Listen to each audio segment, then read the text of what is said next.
Kita masih meneruskan khotbah kita di dalam surat Efesus.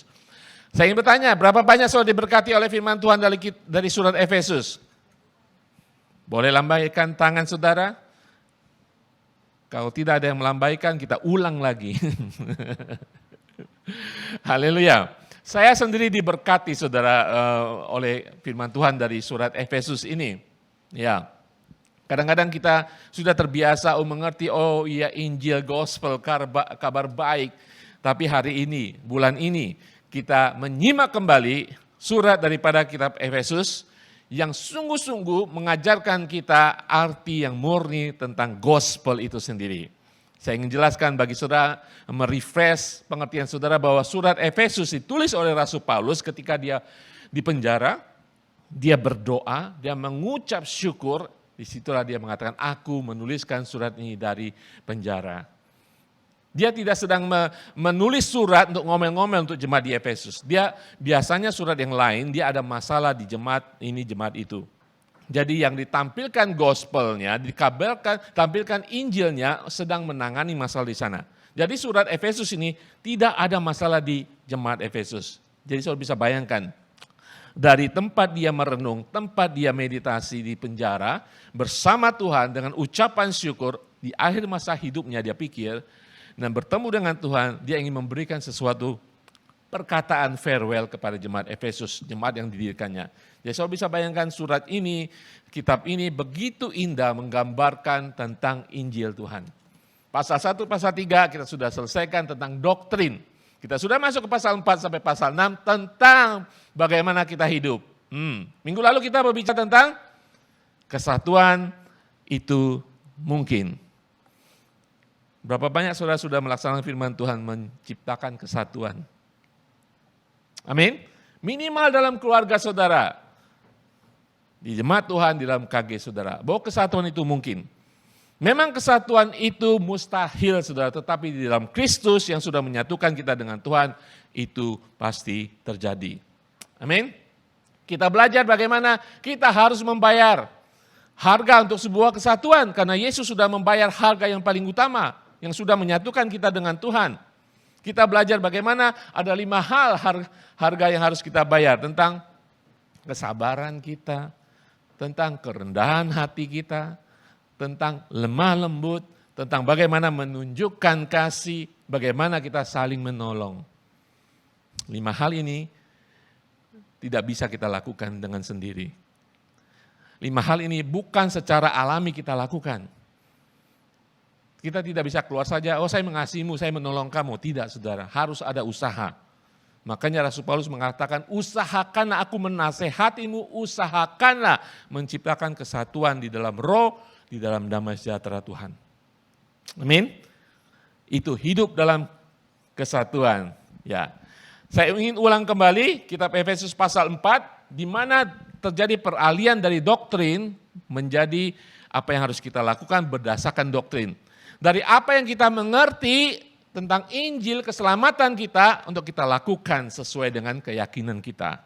Makanya di awal pasal keempat firman Tuhan mengatakan, sebab itu semuanya, doktrin itu, aku menasihati kamu, orang yang dipenjarakan oleh Tuhan, supaya hidupmu, katakan hidupmu, sebagai orang yang telah dipanggil berpadanan dengan panggilan itu. Saudara sudah dipanggil, diselamatkan, hidup dalam kehidupan kekal di bumi ini, panggilan saudara, kita harus hidupi sesuai dengan panggilan itu.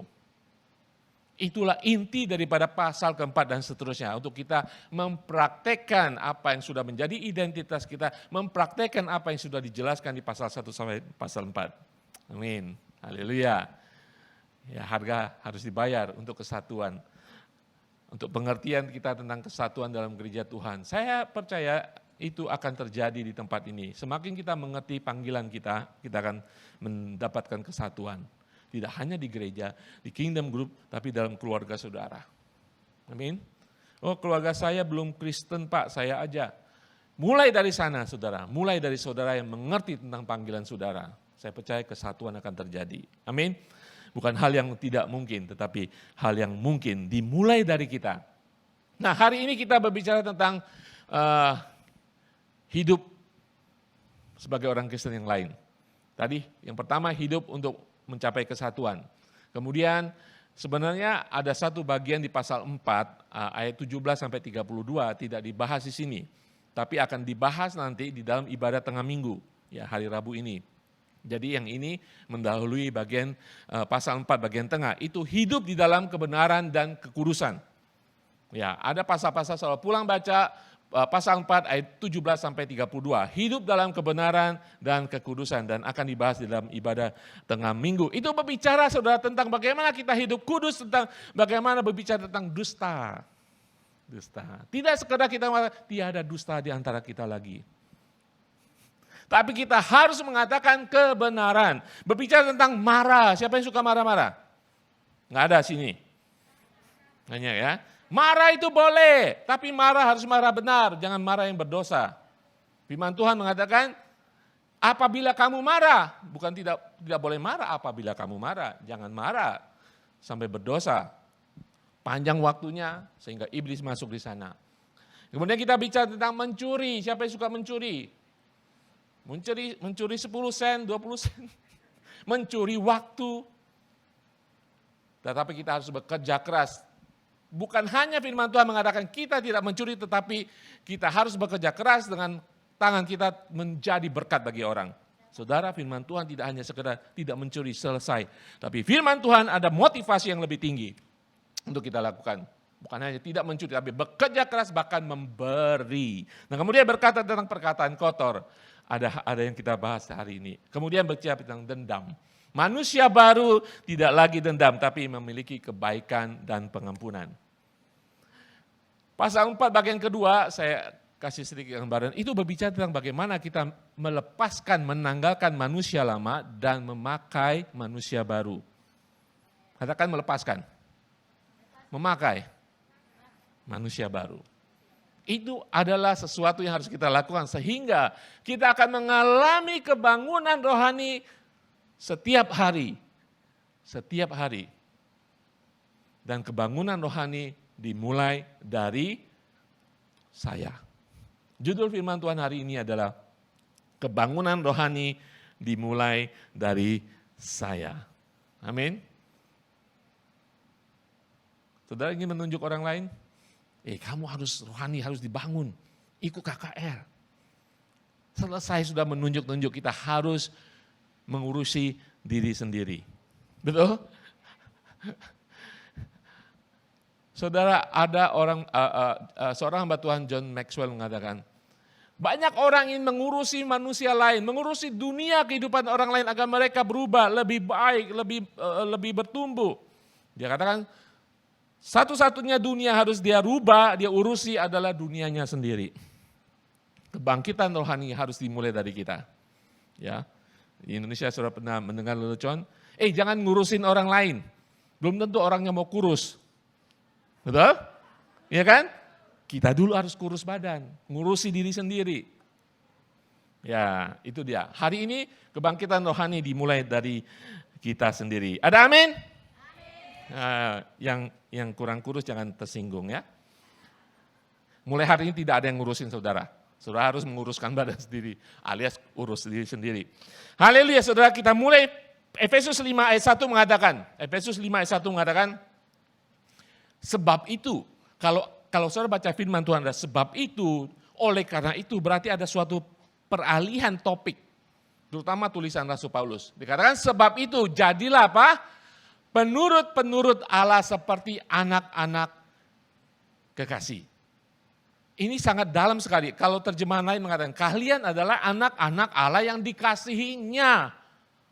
Sebab itu kalian harus berusaha mengikuti teladan Allah. Sangat dalam sekali. Sesudah ini kita akan lihat bagaimana kita hidup menjadi penurut-penurut Allah. Karena kita adalah kekasih jiwa Tuhan. Amin. Dimulai dari sana saudara akan mengerti bagaimana untuk menjadi penurut-penurut Allah. Kata penurut-penurut ini, kata lainnya adalah imitator, meniru. Ya kita nggak suka emas imitasi kan. Tapi kali ini kita disuruh untuk meniru Allah. Mengimitate seperti apanya Tuhan, kita seperti Tuhan. Apa yang Tuhan lakukan, kita lakukan. Seperti apa karakter Yesus, itu yang kita tiru. Saudara, hari-hari ini kita banyak meniru orang-orang yang tidak benar ya. YouTuber kita tiru, motivator kita tiru ya. Betul ya?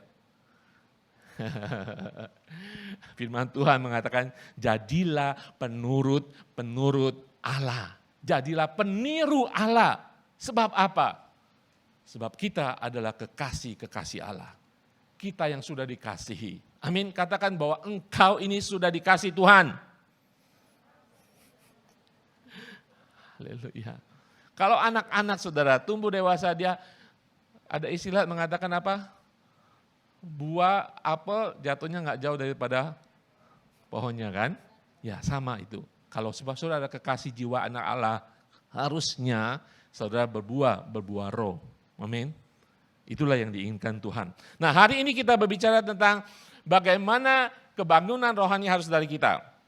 Ya, sebagai penurut Allah yang kekasih Allah, kita belajar 3 hal. Kita berjalan dalam kasih, kita berjalan dalam terang, dan kemudian kita berjalan di dalam hikmat bijaksana Tuhan. 3 hal ini kita belajar. Saudara, pertama kita belajar dari hidup di dalam kasih. Hidup di dalam kasih. Katakan, kamu harus hidup dalam kasih. Katakan kiri kanan. Amin, haleluya.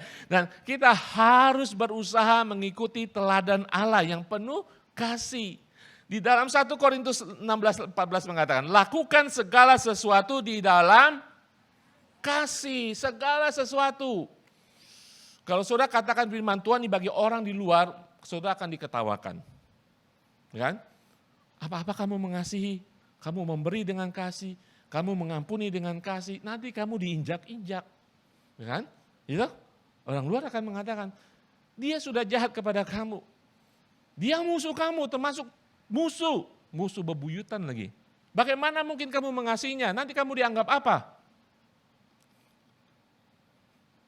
Musuh di luar ya. Apalagi kalau ngomong musuh di dalam gereja. Nanti apa yang diomongin orang? Saudara, firman Tuhan ini tidak masuk akal. Lakukan segala sesuatu di dalam kasih. Tetapi saya ingin katakan kembali kepada saudara bahwa saudara adalah yang sudah dikasihi Tuhan. Lakukan segala sesuatu di dalam kasih.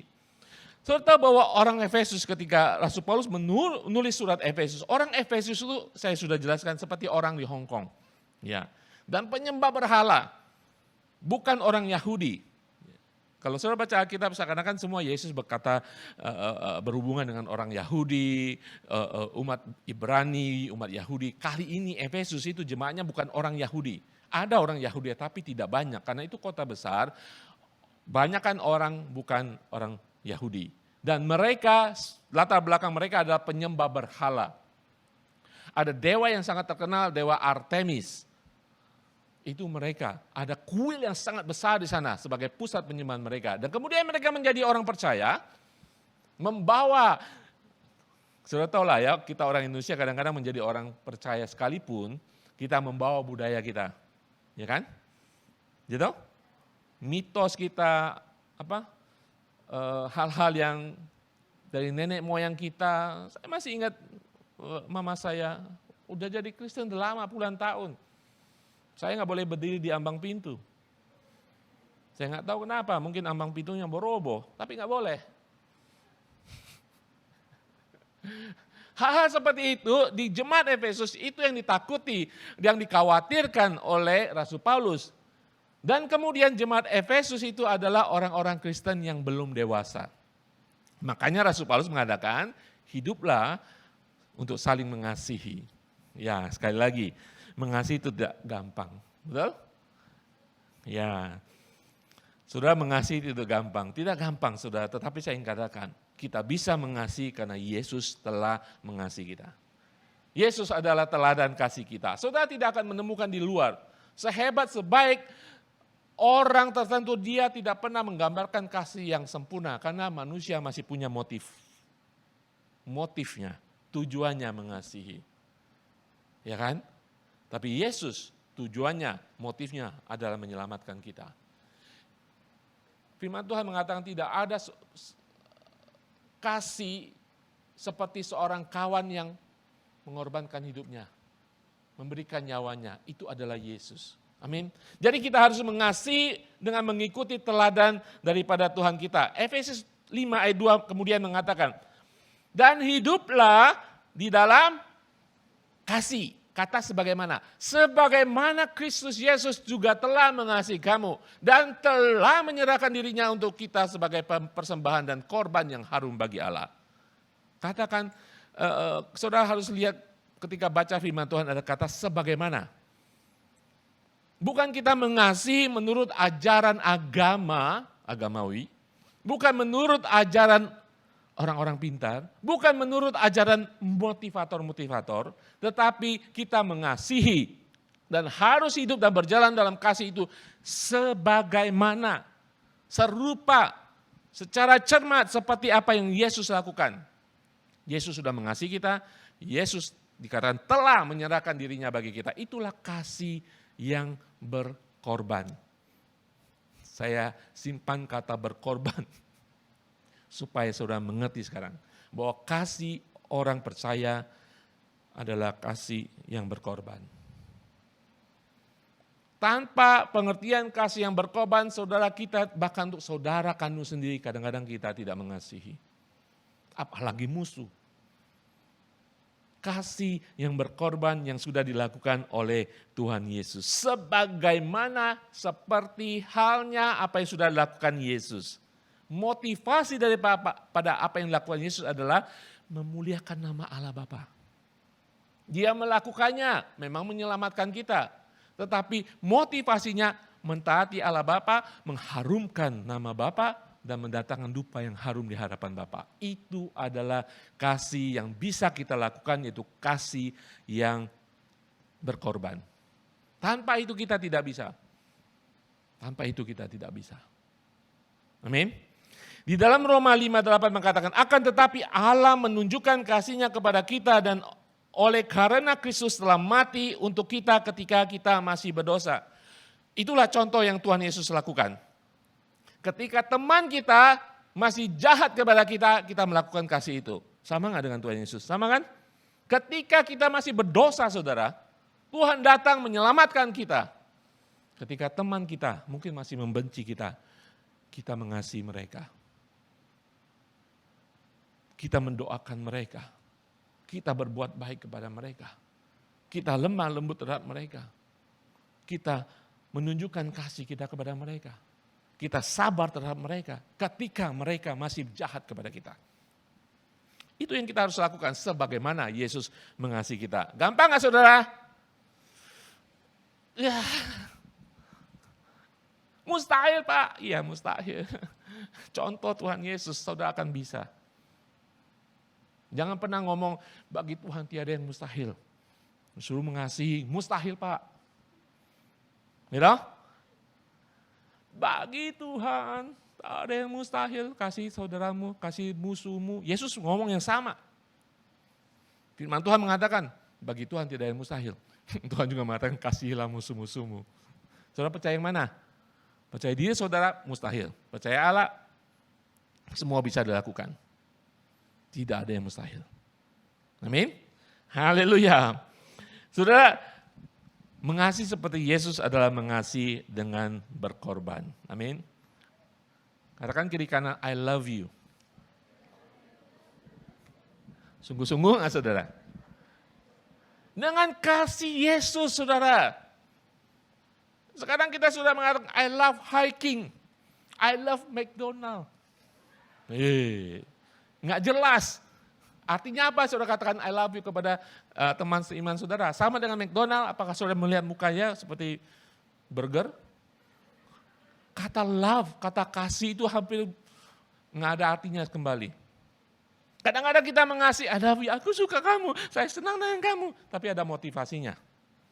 Ada sesuatu, aku mengasihi kamu, aku sangat mengasihi kamu.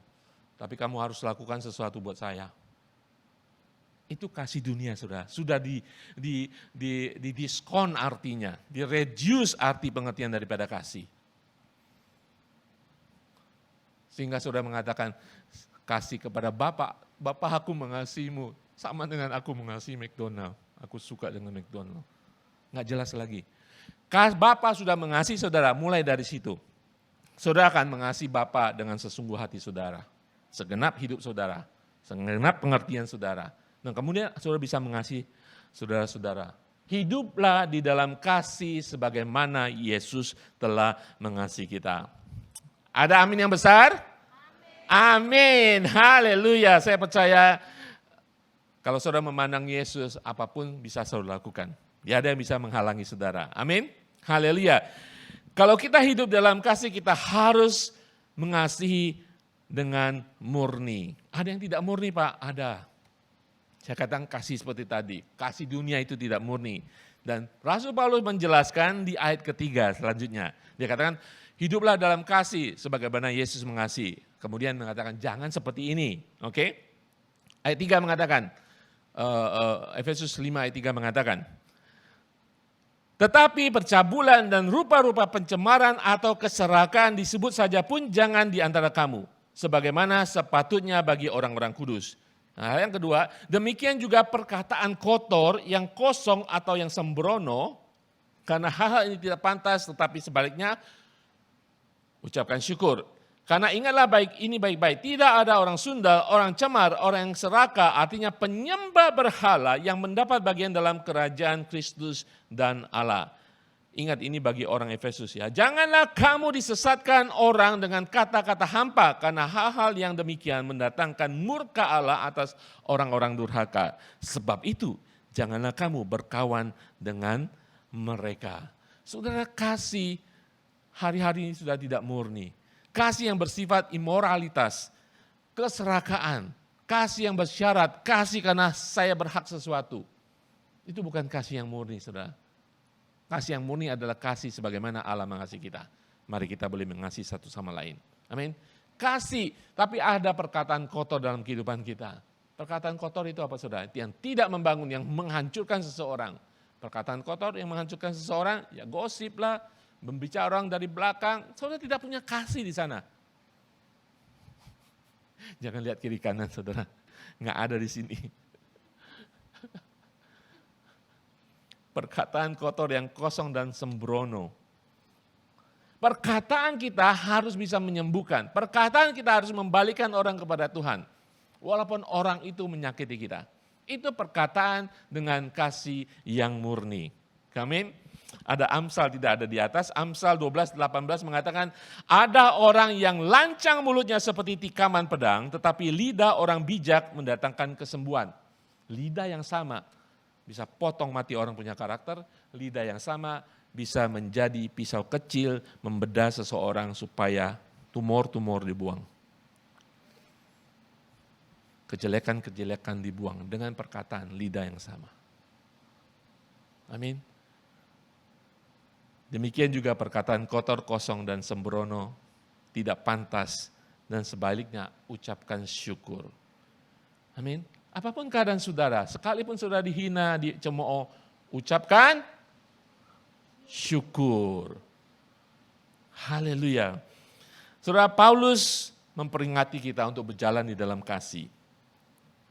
Berjalan di dalam kasih, bukan dengan kekuatan kita, tapi dengan kasih daripada Allah. Panggilan kita mengasihi seperti Yesus mengasihi adalah kasih yang berkorban dan kasih yang murni. Amin. Itulah kebangunan rohani yang harus terjadi pada kita hari-hari ini. Amin.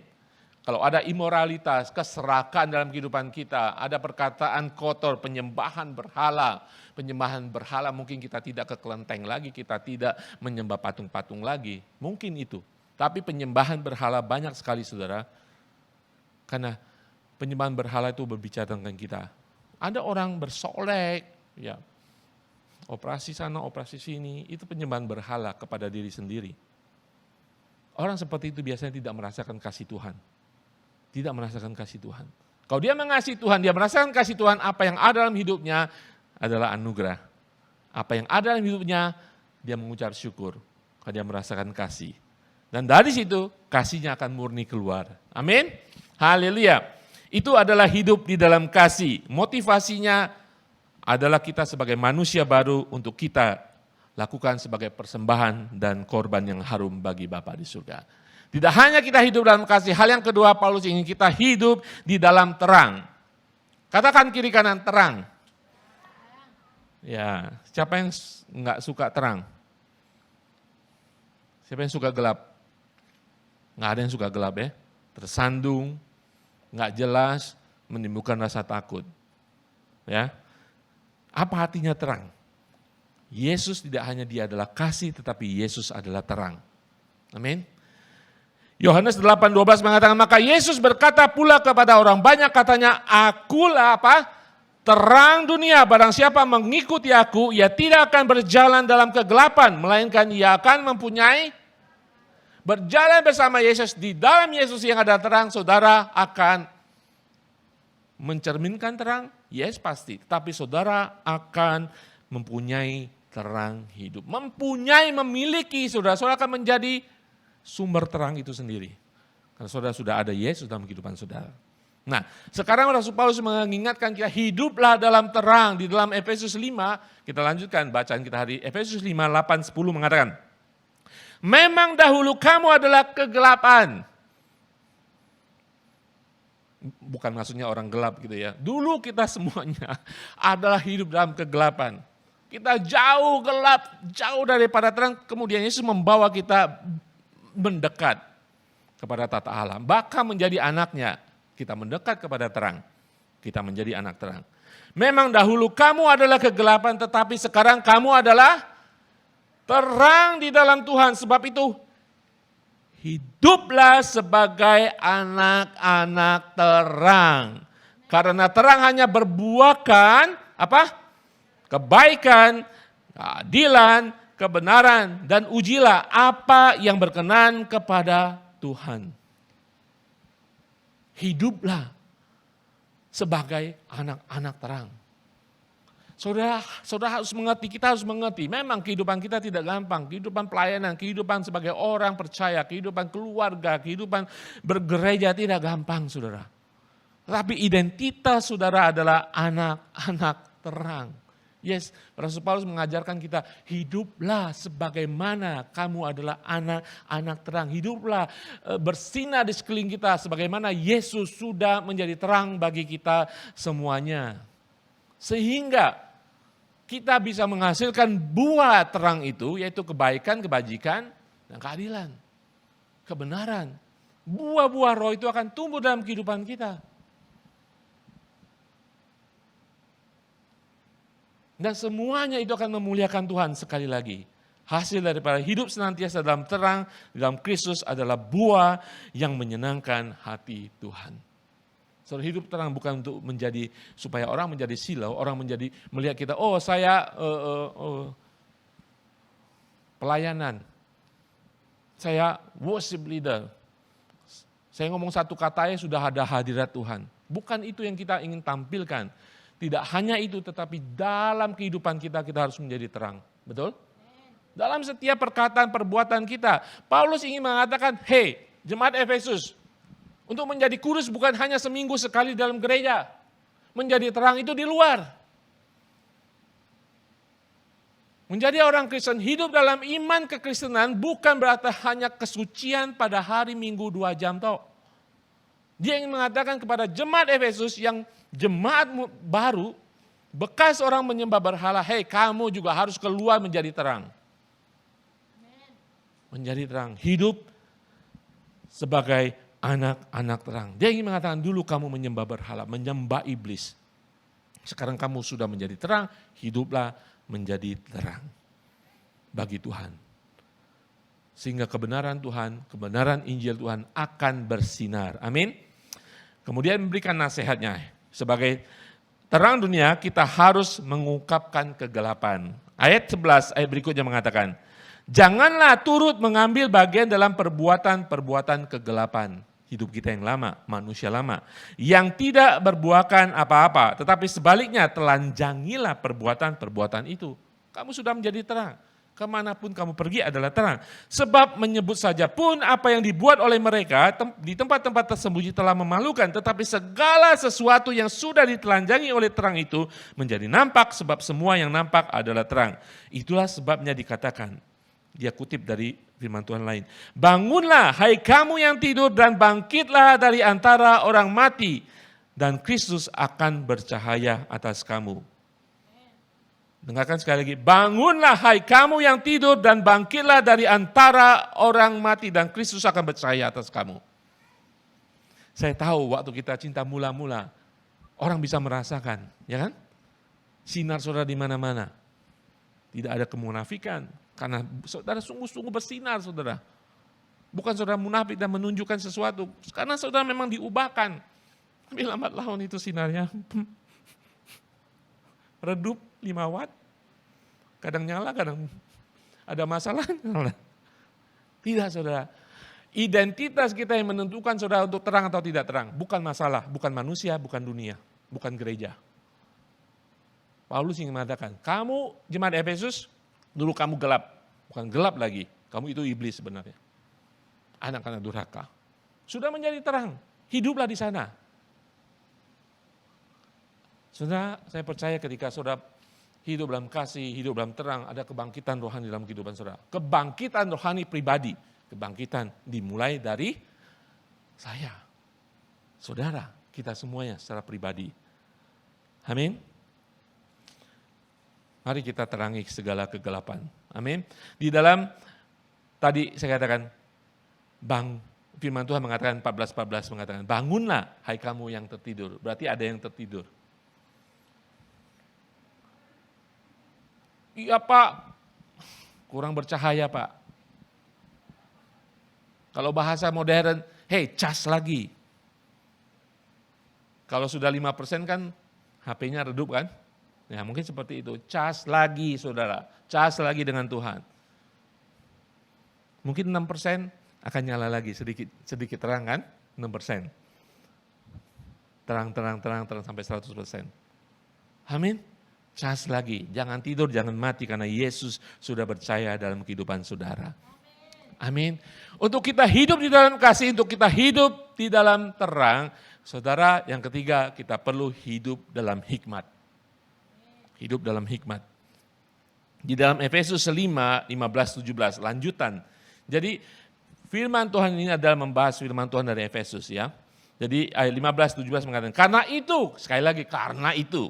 Ada peralihan lagi. Supaya kita hidup penuh kasih, hidup dalam terang Tuhan. Karena itu perhatikanlah dengan saksama. Bagaimana kamu hidup? Sekali lagi, bagaimana kamu hidup? Perhatikan dengan saksama untuk menjadi hidup dalam kasih, hidup dalam terang. Perhatikan dengan sesama bagaimana kamu hidup. Janganlah seperti orang. Janganlah seperti orang bebal, tetapi seperti orang arif dibandingkan. Berarti ada orang bebal, orang arif dalam jemaat situ. Mungkin di ICA juga, saya nggak tahu.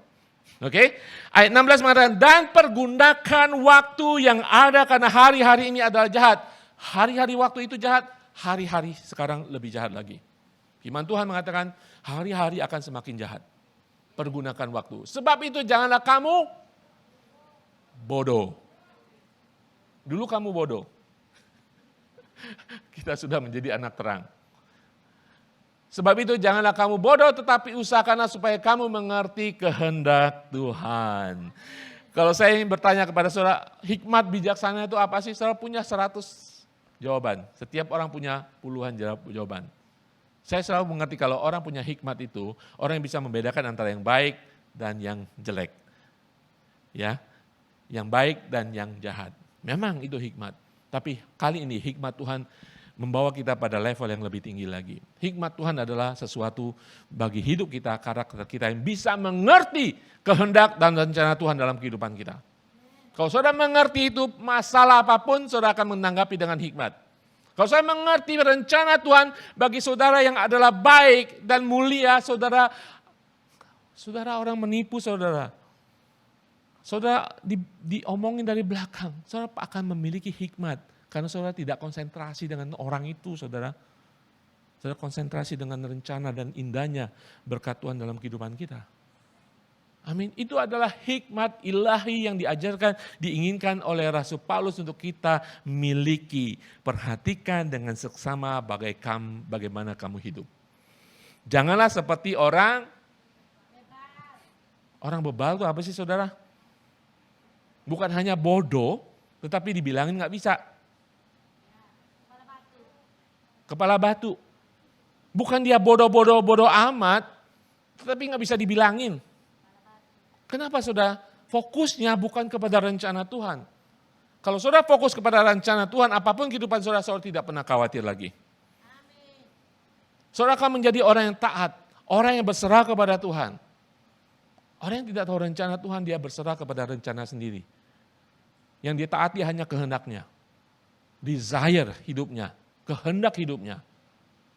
Bagaimana mungkin orang itu bisa memiliki hikmat dari Tuhan, hikmat ilahi. Yang ada adalah hikmat bijaksana dari diri sendiri. Semuanya berpusatkan diri, kepentingan diri, egoisme dalam kehidupannya. Jadi kalau kita baca tadi firman Tuhan, untuk kita menjadi orang hikmat, jangan seperti orang bebal. Bagaimana untuk kita tidak menjadi orang bebal? Dalam hal hikmat ilahi ini, pertama adalah pergunakan waktu yang ada.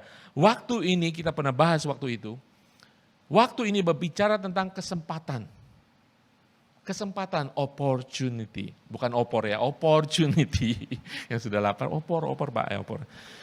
Kesempatan saudara, kesempatan apa? Sebagai umat Tuhan adalah kesempatan berbuat baik. Itu adalah pergunakan waktu yang ada. Karena dihubungkan dengan karena hari-hari ini adalah jahat. Saudara, hari-hari ini jahat, saudara tidak pernah akan berbuat baik. Percaya saudara. Kalau saudara bukan anak Tuhan dan hidup di dalam hikmat Tuhan, saudara tidak pernah akan berbuat baik. Hari-hari ini jahat. Saudara keluar, orang yang belum percaya akan mengambil keuntungan dari saudara. Orang yang belum percaya akan menipu saudara. Orang-orang yang baik sekalipun punya motivasi di balik itu. Termasuk orang gereja? Iya, kalau mereka belum hidup di dalam kasih dan hidup di dalam terang. Tidak pernah akan bisa berbuat baik. Makanya firman Tuhan mengatakan, pakailah, pergunakan waktu, kesempatan ini karena hari-hari ini jahat. Kalau tidak saudara akan berbuat jahat. Pakai kesempatan itu berbuat baik karena Allahmu yang Bapa di surga adalah Allah yang baik. Dunia jahat, saudara tidak bisa merubah. Tapi Bapa di surga yang baik, saudara juga tidak berubah, tidak bisa merubah. Dia akan selalu baik, selalu baik, selalu baik bagi saudara dan saya. Karena dia baik, pakai kesempatan yang ada di tengah-tengah hari-hari yang jahat, di tengah-tengah lingkungan jahat untuk berbuat baik. Sehingga saudara disitulah saudara memiliki hikmat daripada Tuhan. Dan kemudian yang kedua, untuk memiliki hikmat ilahi tidak hanya saudara memakai kesempatan memperhatikan dengan sesama hari-hari ini jahat, tapi saudara dikatakan supaya kamu mengerti kehendak Allah. Mengerti kehendak Allah. Selama saudara mengerti kehendak Allah, rencana Allah dalam kehidupan saudara yang adalah baik, Tuhan tidak pernah merancangkan sesuatu yang mencelakakan kita. Ketika ada masalah, saudara akan tenang. Ketika ada pergumulan, saudara akan tenang. Sehingga saudara memiliki hikmat untuk menangani suatu masalah. Ketika ada persoalan, saudara tahu, memang kita tidak bisa menangani. Ada masalah yang pelik, tidak bisa kita tangani. Tapi saudara tidak menjadi orang bodoh, gegabah. Betul? So, kembali kepada rencana Tuhan, disitulah Tuhan akan memberikan hikmat sehingga saudara akan tahu apa yang harus diputuskan, harus apa yang dikatakan. Karena saudara mengenal, mengerti rencana Allah dalam kehidupan saudara. Haleluya. Ada amin saudara? Hidup dalam hikmat. Dan kemudian firman Tuhan di dalam ayat ke-18 mengatakan, berhubungan dengan hikmat ya.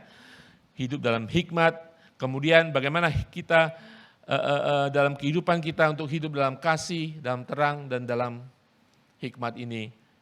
Ada ayat yang sungguh-sungguh harus kita perhatikan di ayat 18 mengatakan, dan janganlah kamu mabuk anggur, karena anggur menimbulkan hawa nafsu, tetapi hendaklah kamu penuh dengan roh.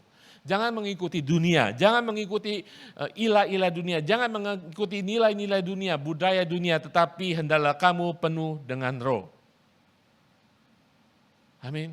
Hanya itu kuncinya untuk hidup dalam terang, hidup dalam kasih, dan hidup dengan hikmat. Penuh dengan roh. Dan berkata-katalah seorang kepada yang lain dalam Mazmur kidung puji-pujian, nyanyian rohani. Bernyanyi dan bersoraklah bagi Tuhan dengan segenap hati. Ayat 20, ucaplah syukur senantiasa atas segala sesuatu dalam nama Tuhan kita Yesus Kristus kepada Allah dan Bapa kita.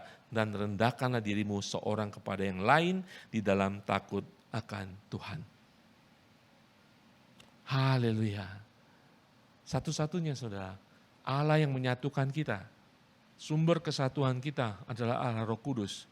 Dari Roh Kudus yang sama, ketika kita dipenuhi, sudah akan bisa hidup di dalam kasih. Amin. Sudah akan bisa hidup di dalam terang. Amin. Sudah akan hidup di dalam hikmat ilahi. Ada amin saudara. Hanya dengan kuasa kekuatan daripada Roh Allah. Maka firman Tuhan mengatakan harus dipenuhi oleh Roh Kudus. Saudara harus tahu ketika saudara diselamatkan, Roh Kudus sudah dimeteraikan. Lama-lama perjalanan kehidupan kita dia hanya seperti meterai biasa. Meterai itu untuk menguatkan saudara, meterai itu untuk mengingatkan saudara, meterai itu untuk memberikan power dalam kehidupan saudara. Untuk saudara bisa hidup di dalam perjalanan iman kita. Saya doakan kita semua akan mengalami kebangkitan rohani. Secara pribadi saudara. Pulang baca kembali firman Tuhan Efesus 5 ayat 1 sampai 21. Efesus 5 ayat 1 sampai 21. Itu berbicara tentang bagaimana kebangunan rohani akan terjadi dalam kehidupan kita ketika kita dipenuhi oleh Roh Kudus. Saudara akan hidup dalam kasih Allah. Saudara akan menjadi terang dimanapun saudara berada. Saudara tahu bahwa begitu indah saudara kalau saudara sungguh menjadi terang. Firman Tuhan dalam Matius 5 mengatakan kota yang di atas bukit itu tidak akan tersembunyi. Kota itu, terang itu, saudara itu seperti di atas bukit saudara. Bersinar dari arah manapun orang lihat. Orang akan melihat kasih saudara. Orang akan melihat kebenaran Yesus dalam kehidupan saudara. Orang akan mencari saudara karena saudara punya hikmat dari Allah. Saudara ketika Allah memberikan Salomo hikmat saudara. Orang-orang dari negeri-negeri sekitar Israel datang, raja-raja datang kepada Salomo meminta hikmat. Saudara tahu mereka datang tidak meminta hikmat saudara, mereka membawa upeti saudara. Berkat Tuhan datang. Salomo diberkati Tuhan, menjadi orang yang terkaya mungkin sampai saat ini. Karena hikmatnya, dia tidak menjual hikmat, tidak buka praktek hikmat. Tapi orang, karena dia seperti kota terang yang berada di bukit, semua orang melihat seorang mau datang, seorang bertanya, meminta hikmat daripada Salomo. Nah, orang juga membawa berkat bagi Salomo. Amin.